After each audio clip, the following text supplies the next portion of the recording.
In today's video, I'm going to teach you how to hide your Shopify store.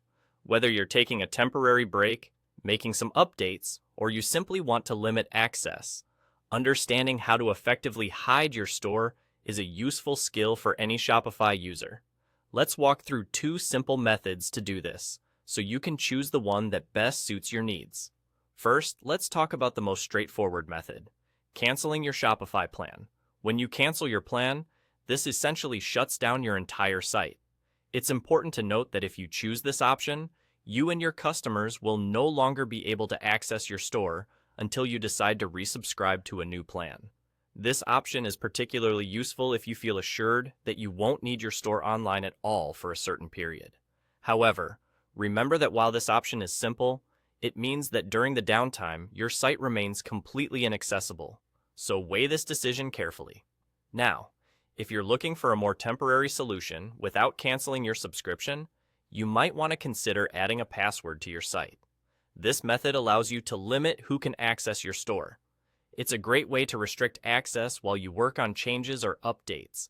To do this, first, you'll want to navigate to the left-hand side of your Shopify admin page and click on Online Store. From there, you select Preferences. Within the Preferences section, you'll find the option to enable a password. Activating this feature involves clicking to enable it, and then you can customize the password to something unique. Once you have your password set up, make sure to click Save to apply the changes. And there you go.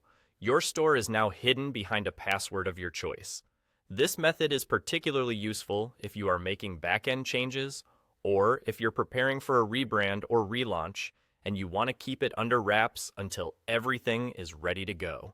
Hiding your Shopify store doesn't have to be complicated, and now that you know both ways to do it, you can make an informed decision based on your current needs.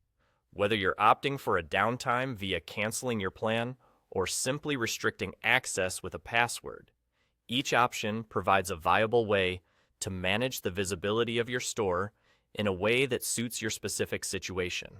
Remember, always back up any data you might need before making changes, and reassure your customers if necessary during this transition. Both methods offer you a level of control and flexibility to manage your online presence as needed.